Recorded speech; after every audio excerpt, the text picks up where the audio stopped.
L'autre jour, j'ai regardé la télévision nationale du Niger, la RTN. Et franchement, j'étais très content de la télévision nationale nigérienne. Très, très content. Parce que je les ai entendus traiter un sujet qui m'a vraiment fait plaisir. Vous savez, c'était un sujet qui parlait de la mendicité des personnes qui ont des difficultés à se nourrir en Europe, notamment en France, des gens qui vivaient difficilement. Et ça, c'est des images qu'on ne voit pas très souvent. C'est des images qu'on ne voit pas très souvent ici en Afrique. Généralement, les images de l'Europe qu'on nous transmet, les images des États-Unis qu'on nous transmet, c'est des images qui montrent que tout va très bien chez eux, la vie est belle. Et c'est ce qui fait que les gens veulent y aller. Mais les Nigériens, l'autre jour, ils ont dit non, attendez. Puisque les télévisions françaises, les médias français, RFI, tout ceci là, les TV5, les France 24 et toute la cliquaille là, Jeune Afrique, Le Monde, LCI, BFM TV, puisque tout ceci passe leur temps, à longueur de journée, ils passent leur temps à dire du mal de nos États, de nos pays. La télévision nigérienne aussi a dit non, attendez, on va fouiller aussi dans vos poubelles. Tout ce qui va mal aussi, on va sortir ça. Et puis, on va montrer ça à nos populations, montrer ça à l'Afrique. Moi, j'ai beaucoup aimé cela. Hein. Les pays de l'AES doivent le faire. L'ORTM doit le faire. L'ORTM doit chercher des thèmes spécifiques. Hein, fouiller dans leur poubelle là-bas. Là, et puis mettre. C'est ça aussi. La RTB, la télévision nationale du Burkina Faso, doit le faire. La RTN le fait déjà. Hein. J'ai vu une fois le Burkina aussi le faire. Une fois, ils ont traité un sujet aussi comme ça. Oui. Donc, il faut le faire. Le Togo doit le faire. Oui. Vous avez vu dernièrement, le Togo était obligé de suspendre. Hein. Le Togo était obligé dernièrement de suspendre ces médias mensonges. Ils étaient obligés de le faire dernièrement. Parce que s'ils ne le font pas, c'est pas bon. C'est les médias qui vont, si vous ne faites pas attention, c'est les médias qui vont détruire votre pays. Vous voyez. Donc, moi, je les incite à le faire. Hein. Et puis, la chaîne de l'AES, hein, la web TV de l'AES, bah, j'espère qu'on va traiter des sujets comme ça aussi. Il faut qu'on aille, parce que leurs médias leur servent à ça. Leurs médias servent à nous combattre. Leurs médias servent à nous combattre. C'est ça, ça sert à nous combattre. Voilà, donc il faut aussi aller voir ce qui ne va pas chez eux.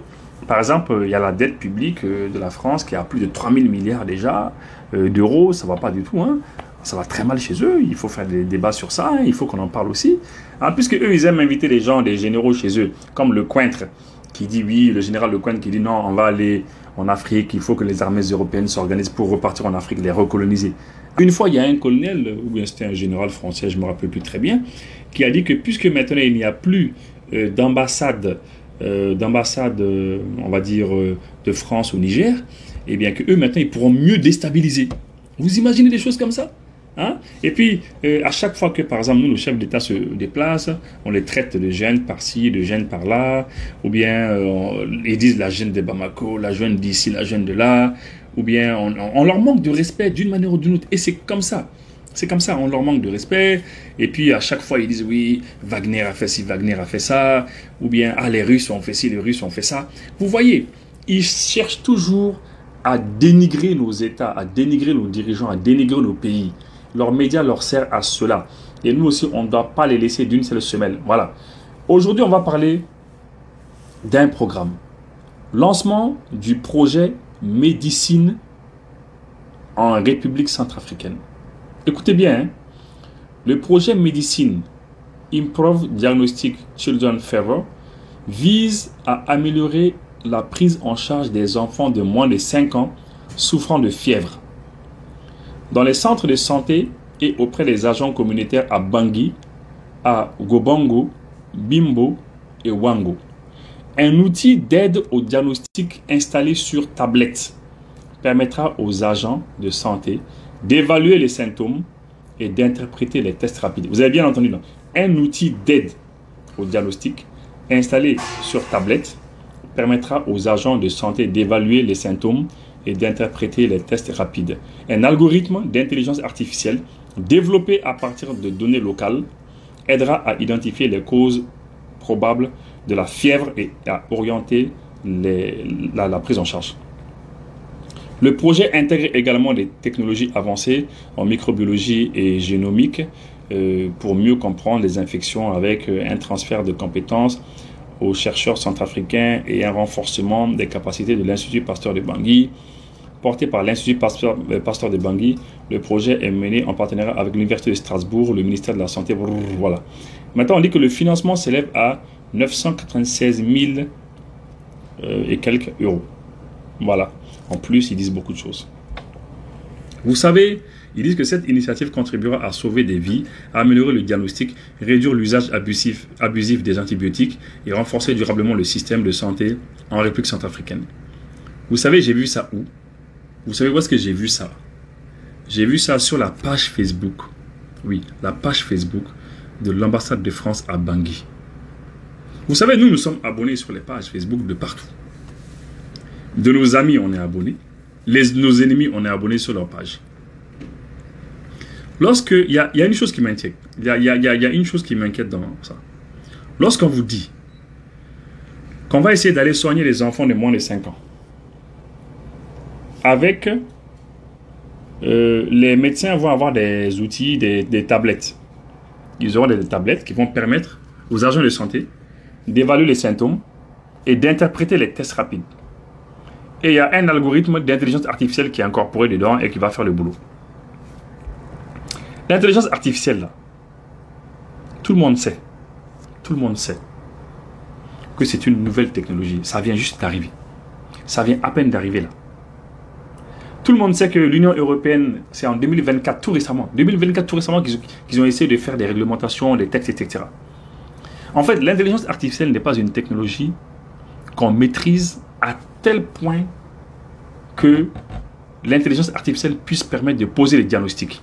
La dernière fois, parce que moi j'utilise beaucoup l'intelligence artificielle, la dernière fois lorsque j'ai posé quelques questions à l'IA, l'intelligence artificielle de Google, qui est Gemini, lorsque je lui ai posé des questions par rapport à la santé, qu'est-ce qu'il m'a dit? Il m'a dit, oh là là, attention, je ne suis pas un médecin, je ne peux pas vous donner, c'est-à-dire, je ne peux pas vous donner des diagnostics, je ne peux pas faire des diagnostics, je ne peux pas vous dire si, faire ça, et puis, s'il y a quelque chose, allez voir un médecin. C'est-à-dire, l'IA même, lui-même, il te dit tout de suite, là, rapidement, en fait, c'est programmé dans l'intelligence artificielle que, quand tu veux qu'il pose des diagnostics, il te dit tout de suite, hein, il te dit, non, écoutez, moi, je ne suis pas un médecin, moi, je suis comme ci, comme ça, voilà.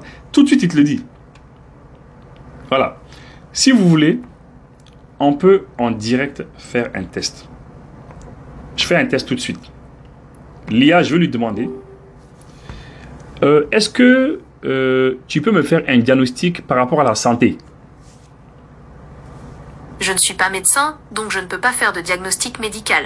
Si tu as des inquiétudes concernant ta santé, je te conseille de consulter un professionnel de santé qualifié. Oh! Vous avez vu? Ça, c'est l'intelligence artificielle que j'ai interrogée en direct, comme ça, dans mon émission. Parce que l'intelligence artificielle, c'est ça. Tu lui poses une question et tu réponds. Donc, l'intelligence artificielle te le dit clairement. Je ne suis pas un médecin, je ne peux pas poser le diagnostic. Oh, fais attention, s'il y a quelque chose comme ça, va voir un professionnel de la santé. Mais au même moment, lorsque je vais sur la page de l'ambassade de France, nos anciens partenaires, ils veulent utiliser les tablettes, l'intelligence artificielle, pour poser le diagnostic de nos enfants à Bangui, en Centrafrique.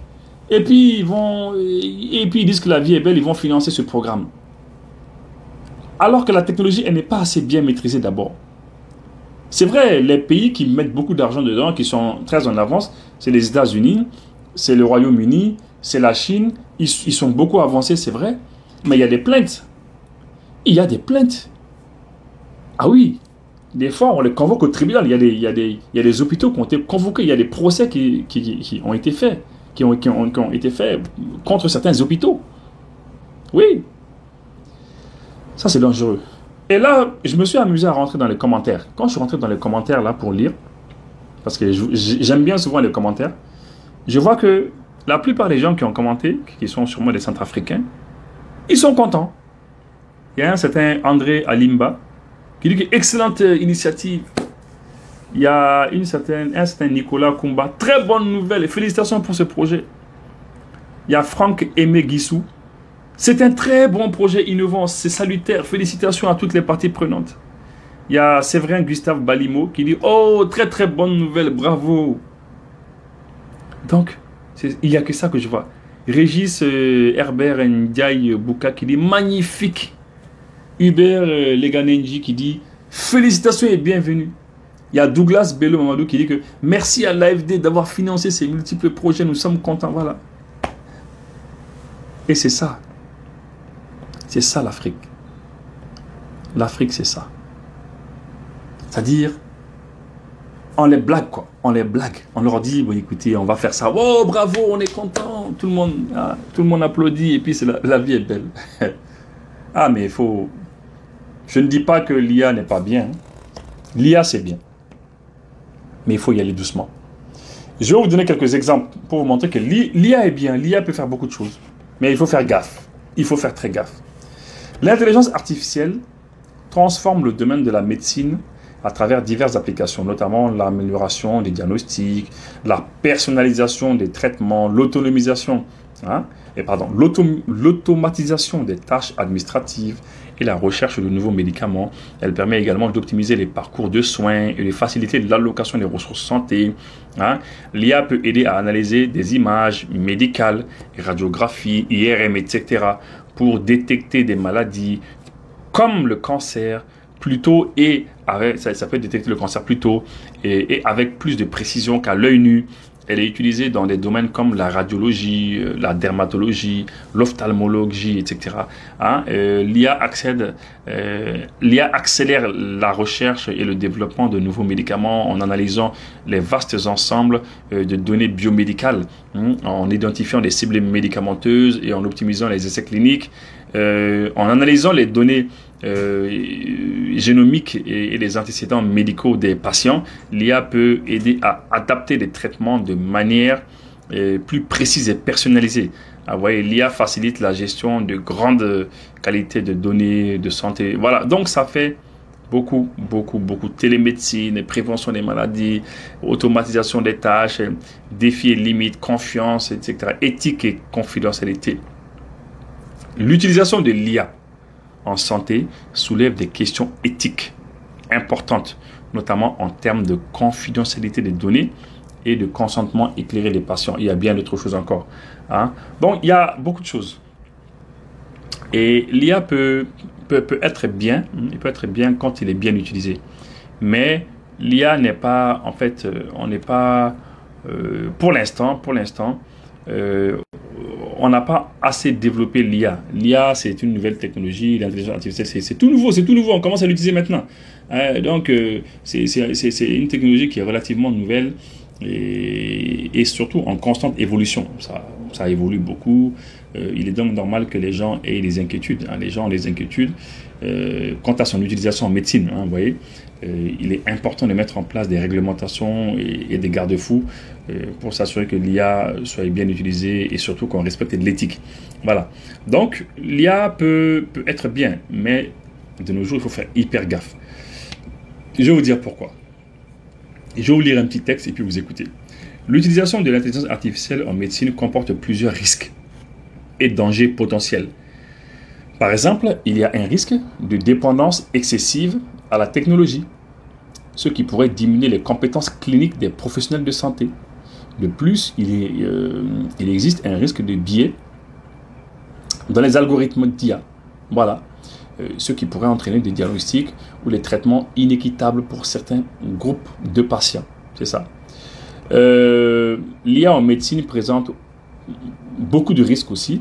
Imaginez qu'un algorithme qui se trompe, voilà, dans un diagnostic à cause de données incomplètes ou mal interprétées. Cela peut avoir des conséquences très graves, très graves sur la santé et sur la qualité de la santé des patients. Voilà. L'idée d'utiliser les tablettes, c'est-à-dire pour faire les diagnostics médicaux, soulève beaucoup de questions. Comment s'assurer que ces outils sont fiables à 100% et comment éviter les erreurs du diagnostic et qui pourraient avoir des conséquences très graves, comme je vous l'ai dit il y a un instant. Il est essentiel de s'assurer que l'utilisation de l'IA en médecine se fasse de manière éthique, voilà, bien sûr, et équitable. Il faut éviter que certains pays ou populations soient utilisés comme cobayes. Il faut éviter que certains pays, et certaines populations soient utilisées comme des cobayes. Parce qu'effectivement, ça se fait. lorsque les technologies nouvelles viennent, eh bien, il y a des gens qu'on utilise comme des cobayes. On dit, bon, écoutez, on va financer un projet dans tel pays africain là. On va investir 1 milliard d'euros ou bien 500 millions d'euros. On investit ça. C'est pour leur santé parce que nous, on s'inquiète pour leur... Est-ce qu'eux, ils s'inquiètent pour notre santé à nous? Pourquoi s'inquiéter pour notre santé? Ah, vous vous inquiétez tellement pour notre santé là jusqu'à ce que vous allez venir mettre beaucoup d'argent comme ça dans cette crise. Il n'y a rien derrière. Bon, je n'ai pas dit qu'il y a quelque chose derrière. Hein. Je n'ai pas dit qu'il y a forcément quelque chose derrière. Mais j'ai dit qu'il faut faire extrêmement attention parce qu'il y a des populations qui sont utilisées comme des cobayes. Et il faut éviter cela. Sans consentement aussi. Sans consentement, parce qu'il faut leur dire, quand quelqu'un, on veut l'utiliser, il faut lui dire, bon écoutez, l'IA là, on ne maîtrise pas bien d'abord, on va faire des tests, on va mettre certaines données dans une machine, et c'est la machine qui va dire, voilà, il faut faire ça. Mais c'est différent de l'être humain, attention. La machine, elle peut se tromper. Hein? La machine, elle peut être mal calibrée, elle peut ne pas être bien calibrée. Il peut y avoir tout type de problèmes, il peut y avoir des bugs, il peut y avoir beaucoup de problèmes. Hein? Il faut faire attention, il faut faire extrêmement attention. Ah, voilà. Maintenant, après, de nombreux pays explorent et mettent en œuvre l'IA en médecine. Par exemple, les États-Unis et le Royaume-Uni sont les leaders dans ce domaine avec des investissements importants, oui, très importants, dans la recherche et le développement de la solution d'IA pour le diagnostic et le traitement des maladies. La Chine utilise également l'IA à grande échelle, notamment pour l'analyse d'imagerie médicale et la gestion des données de santé. Donc, il y a des plaintes, il y a forcément des plaintes. Il y a des plaintes, il y a des préoccupations qui ont été exprimées par la population concernant l'utilisation de l'IA en médecine.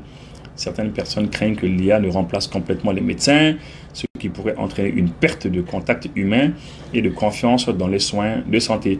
D'autres s'inquiètent des erreurs de diagnostic potentielles et des problèmes de confidentialité liés à la collecte et à l'utilisation des données de santé.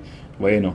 Et puis, il y a aussi des cas où l'IA a fait des erreurs, des erreurs de diagnostic, ou a mal interprété certaines données médicales, ce qui a eu des conséquences graves sur la santé de certains patients, oui. Et ces incidents soulignent l'importance de valider et de surveiller attentivement les systèmes d'IA utilisés en médecine. Maintenant, il est difficile de donner quelques chiffres, etc. à ce stade, quand même. Mais aux États-Unis, quand même, il y a eu des cas, au Royaume-Uni, il y a eu des cas de plainte, c'était lié à des erreurs de diagnostic ou à des recommandations de traitement inappropriées et basées sur l'IA. Voilà. Donc, ça veut dire qu'il y a eu des cas comme ça. Voilà. Mais vous pouvez faire des recherches et puis c'est sûr que vous allez trouver. Ces incidents ont conduit à des débats sur la réglementation et la surveillance de l'IA en médecine.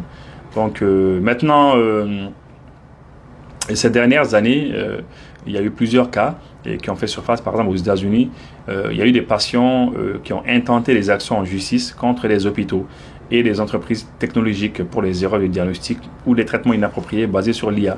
Au Royaume-Uni, il y a eu des organisations de défense des droits de l'homme et des droits de l'homme et des droits des patients aussi, et qui ont également exprimé des inquiétudes quant à la sécurité, à l'équité, l'utilisation de l'IA en médecine. Donc, il faut faire attention. Voilà, bon, maintenant...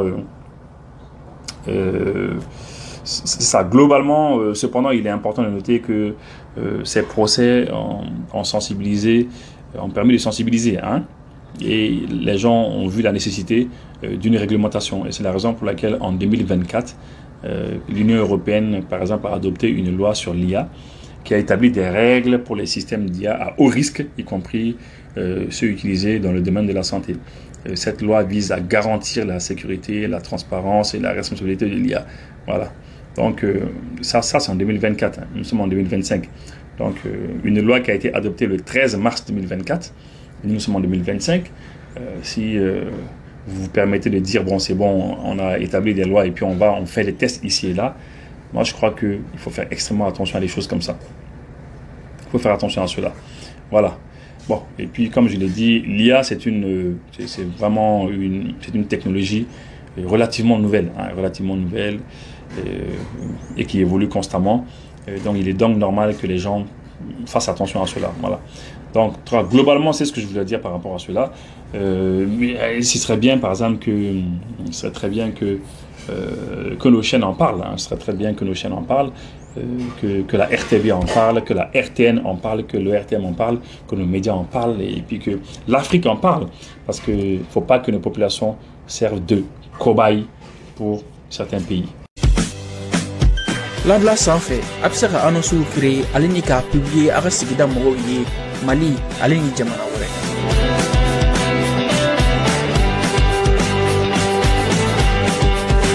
Ka kumaɲɔgɔnya nɔgɔya sannikɛlaw ni feerelikɛlaw ye. Labla bɛ se ka sɔrɔ Android ou iPhone sanfɛ, App Store ale ni Play Store jamana caman na yen bɛ sɔrɔ vidéo duguma.